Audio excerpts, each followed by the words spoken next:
पिंपरी चिंचवडमधील भाजप राष्ट्रवादीमध्ये सुरू असलेल्या वादावरून फडणवीसांनी अजित पवारांना सल्ला देत टोला लगावला होता। दरम्यान यानंतर शिवसेनेनं कल्ला केलाय। संजय राऊतांनी महायुतीवर टीका केल्यानंतर संजय शिरसाटांनी राऊतांवर पलटवार केला। मात्र त्यांचा रोख अजून कुणाकडे होता का असा एक प्रश्न उपस्थित होतोय का, जाणून घेऊयात। अजूनही सरकार टिकवण्यासाठी ब्लॅकमेलचे प्रयोग सुरू आहेत। आम्हाला कोणी धमक्या देऊ शकत नाही आणि आम्ही कोणत्याही धमक्याला घाबरत सुद्धा नाही। मी युतीचा धर्म पाळला, अजित पवारांनी तो पाळला नाही। सीएम साहेबांचं तसं मत असू शकतं। मला वरिष्ठांशी पण जाऊन चर्चा करावी लागेल ना। जोपर्यंत आमच्याच वरिष्ठांना भेटतात तोपर्यंत मी आनंदी आहे।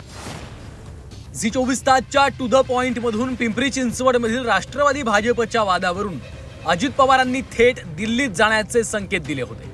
दरम्यान यानंतर फडणवीसांनीही दादांना दिल्लीत जाऊन भाजप नेत्यांनाच भेटण्याचा सल्ला दिला। मात्र फडणवीसांनी दादांना दिलेल्या सल्ल्यानंतर शिवसेनेच्या नेत्यांनी कल्ला सुरू केलाय। फडणवीसांनी अजित पवारांच्या विधानाबाबत बोलताना एकनाथ शिंदेंचंही नाव घेतलं होतं। यावरून संजय राऊतांनी महायुतीवर हल्लाबोल केलाय। मात्र संजय शिरसाट यांनी संजय राऊतांवर टीका करताना आम्ही कोणाला घाबरत नसल्याचं म्हणत फडणवीसांनाही इशारा दिल्याचं बोललं जात आहे। भाजप नेत्यांकडे जात असतील तर हरकत नाही, परंतु दुसरीकडे गेल्यास मात्र भरतीकडे गेल्यास तर विचार करावा लागेल असा इशारा थेट देवेंद्र फडणवीसांनी दिला आहे। बघा, मी मगाशी म्हणालो ना, हे ब्लॅकमेल, एकमेकांना ब्लॅकमेल करण्याचे धंदे सुरू आहे, ब्लॅकमेल करायचे उद्योग सुरू आहे। हे सरकारसुद्धा ब्लॅकमेल करण्यातूनच आलेलं आहे, हरामातून आलेलं आहे आणि अजूनही सरकार टिकवण्यासाठी ब्लॅकमेलचेच प्रयोग सुरू आहेत। मुख्यमंत्र्यांचं आणि यांचं काय आहे याच्या भानगडीत तुम्ही पडू नका आणि आम्ही खंबीर आहोत। आम्हाला कोणी धमक्या देऊ शकत नाही आणि आम्ही कोणत्याही धमक्याला घाबरत सुद्धा नाही। आम्हाला महायुतीमध्ये मिठाचा खडा टाकण्याचं काम तुम्ही करू नका। आमची माहिती ही भक्कमपणे आता काम करते आणि करत राहील। देवेंद्र फडणवीसांच्या वक्तव्यावर राहुल शेवाळेंनी देखील प्रतिक्रिया दिली आहे। महायुतीत कोणताही वाद नसल्याचं त्यांनी म्हटलं, तर त्यांच्या विधानाकडे लक्ष देऊ नका असं म्हणत शेवाळेंनी थेट बोलणं टाळलंय।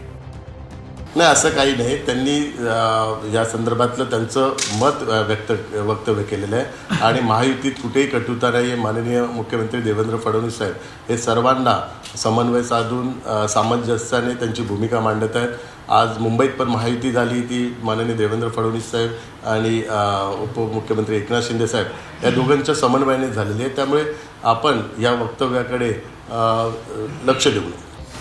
पिंपरी चिंचवडमधून अजित पवारांनी भाजपवर आरोपांची राळ उठवली होती।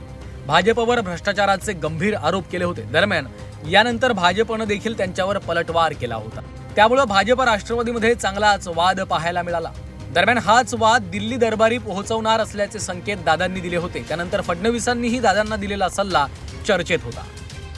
मी युतीचा धर्म पाळला, अजित पवारांनी तो पाळला नाही।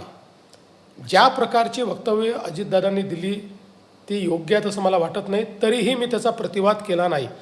कारण या निवडणुकीत मी पहिल्या दिवशीपासून ठरवलं होतं, मी मित्रपक्षांवर टीका करणार नाही, मी केली नाही।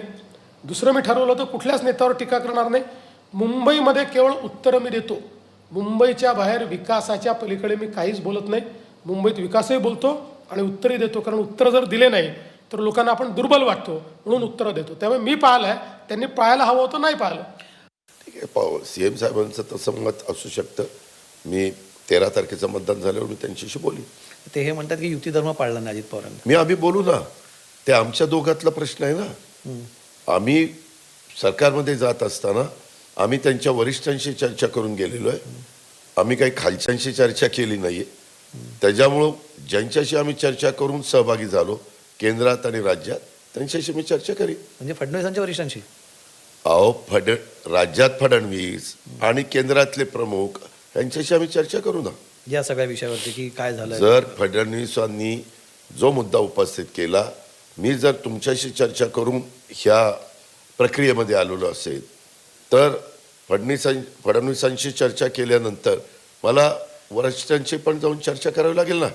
सातत्याने दिल्लीला का जातात? म्हणजे तुमचं ते बघा, ते दिल्लीला गेल्यानंतर जोपर्यंत वरिष्ठ म्हणून आमच्याच नेत्यांना भेटतायत तोपर्यंत ते किती वेळा गेले तरी चालतील।